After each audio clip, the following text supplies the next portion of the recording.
La sécurité de ma classe Zoom. Eh bien des choses ont été reprochées à Zoom sur ce point, notamment sur l'hypercontrôle des participants par l'animateur, le fait que les réunions puissent être enregistrées dans le cloud. Tout cela a amené des réponses tout de même dans la nouvelle politique de confidentialité datée de fin mars, que je vous invite à aller voir sur le site Zoom, mais aussi dans la mise à jour proposée dès avril 2020. La sécurité, c'est essentiel. Nous allons voir cela. Mais c'est aussi lié aux capsules vidéo que vous trouverez dans la partie quelques outils utiles de Zoom. J'y ferai référence pendant cette animation. N'hésitez pas à y aller si c'est nécessaire. Alors, avant tout, soyons honnêtes. Aussi fort et aussi bon que vous soyez dans l'utilisation de votre classe Zoom, il n'y a aucun intérêt diplomatique majeur de secret industriel qui amènerait une puissance ou une organisation étrangère à vouloir rentrer dans vos données. Mais si on ne fait pas attention sur ce volet de sécurité, là on risque fort quand même de connaître ce que nous voulons tous, mais alors éviter au maximum, à savoir une personne étrangère se faisant passer pour un élève qui rejoint votre salle de classe parce que vous n'avez rien sécurisé. Et là, commence à diffuser des images, des fichiers.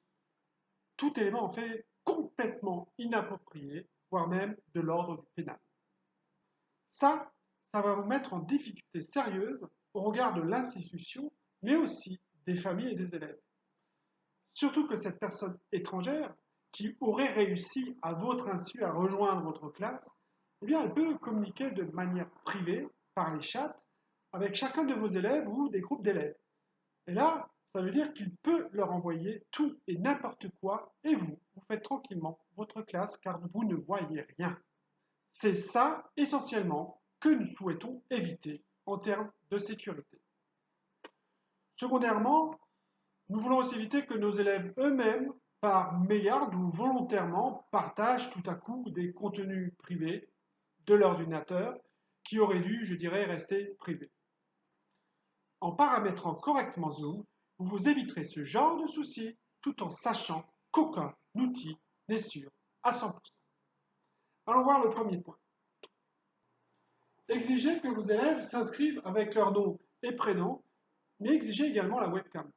N'acceptez aucun pseudo, car c'est bien le nom et le prénom de vos élèves qui vont vous permettre de bien les identifier quand ils sont encore dans la salle d'attente.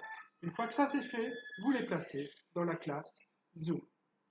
Ensuite, dès qu'ils sont dans la classe Zoom, là, vous vérifiez leur visage grâce à la webcam. Le deuxième point que j'aimerais souligner, c'est l'activation justement de l'option salle d'attente et le fait qu'on bloque les micros dès l'entrée. Pour cela, vous devez avoir activé votre salle d'attente. Si ce n'est pas le cas, vous trouverez une petite capsule vidéo sur ce sujet dans la partie quelques outils utiles pour Zoom de cette animation. Idem pour les micros, en fait. Coupez-les de facto à l'entrée. Vous trouverez également une vidéo capsule sur ce sujet dans quelques outils utiles. Le troisième point important pour la sécurité, c'est bloquer le partage des écrans aux élèves.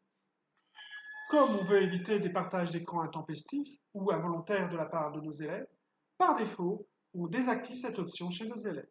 Si vous ne savez pas faire, toujours sur ce sujet, une vidéo capsule dans la partie quelques outils utiles vous attendra. On vous montrera également inversement comment on ouvre cette option aux élèves si nécessaire pendant la séance. On arrive au quatrième point que je souhaitais soulever. Effectivement, assurez-vous que le numéro et le mot de passe des salles changent régulièrement. C'est en fait une sécurité car la récurrence des séances avec le même numéro d'identité sera tôt ou tard connue par d'autres personnes que seulement vos élèves. Alors, dans la version gratuite, vous recevrez un numéro de réunion personnelle que vous ne pourrez changer. La version payante vous permet de le changer.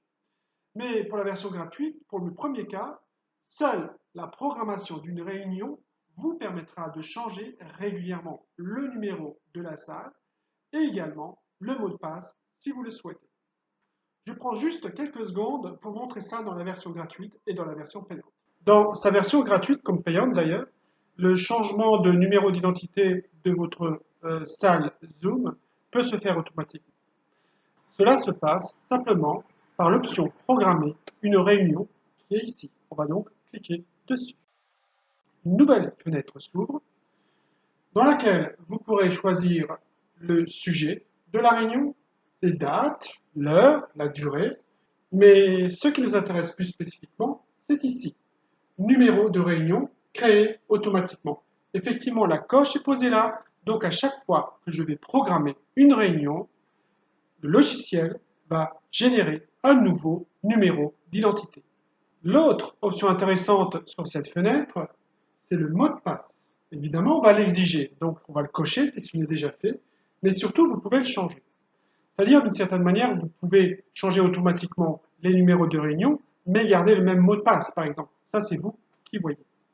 Ensuite, quand on découvre une nouvelle fenêtre comme ça, j'invite toujours les utilisateurs à découvrir toutes les options, tous les paramètres qu'il est possible de changer ou de faire ou de mettre en place dans une fenêtre. Mais ce qui nous intéresse ici, c'est ceci, option avancée au pluriel. Donc, on va cliquer dessus. On ouvre une nouvelle fenêtre et qu'est-ce qu'on voit ici? Activer la salle d'attente. C'est donc en complément de la petite vidéo qui existe dans Outils utiles pour Zoom, une autre manière d'activer sa salle d'attente. Si vous n'avez, si ce n'est que la première version payante, eh bien, vous pouvez changer votre numéro d'identité personnel comme vous voulez.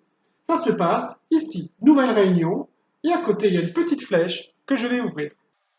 J'ai donc trois possibilités. Ce qui m'intéresse, c'est mon numéro d'identité personnelle. Je vais aller dessus. Et j'ai de nouveau trois possibilités, donc paramètres PMI. C'est là-dessus que je vais cliquer. On arrive sur Nouvelle fenêtre. Et puis là, vous avez votre numéro personnel que vous pouvez changer, tout comme votre mot de passe. Revenons maintenant sur l'ensemble des points de sécurité. Le point suivant est aussi important. Empêcher vos élèves d'enregistrer, je vous le conseille fortement. Pour activer cette option, pas d'autre choix, il faut aller sur zoom.us. Puis, vous vous connectez avec vos identifiants et vous arrivez sur cette page. Vous cliquez ensuite sur Paramètres, ce qui vous amène sur cette page. Et vous cliquez sur Enregistrement. Vous voyez que moi, j'ai indiqué à mon logiciel que je souhaite pouvoir enregistrer localement, ce qui veut dire sur mon ordinateur. Précédemment, Zoom pouvait aussi offrir l'option enregistrer dans le cloud, qui a été maintenant supprimée. J'ai également indiqué ici, parce que c'est coché, que je donnais le droit à mes élèves d'enregistrer la séance. Ça, vous allez le décocher. En le décochant, si vos élèves souhaitent enregistrer, ils vont d'abord devoir demander votre autorisation. Allons voir à quoi ça ressemble directement sur notre application Zoom. Voilà, il n'y a que moi, mais l'option, elle est pareille. On la trouve ici, enregistrée. Il suffit de cliquer dessus. Voilà. Et ici, il est indiqué en cours d'enregistrement. Toute votre réunion avec tous les participants qui projettent ce que vous entendez va être enregistré sur votre ordinateur. J'arrête l'enregistrement pour la démonstration. Pour que ça soit converti en fichier vidéo, il faut que j'arrête la réunion. Il me demande effectivement de mettre fin à la réunion, ce que je fais. Voilà. Et il convertit toute ma réunion en fichier vidéo et il me propose un endroit où l'enregistrer, que ce soit sur un Mac ou sur un PC. Revenons sur les points de sécurité. Je rajoute quand même un point sur l'enregistrement. En règle générale, si vous utilisez cette fonction, je vous conseille d'en informer les participants. Nous entrons là dans un domaine particulier de respect de tous, qui fait en fait partie d'ailleurs du règlement que vous allez proposer à vos élèves, comme nous allons le voir plus tard dans une autre capsule.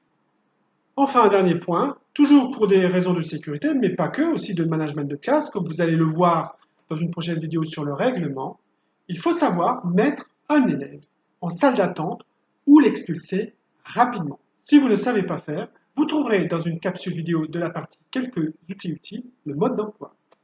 Voilà, on a fait le tour là des paramètres de sécurité qui devraient vous préserver de surprises.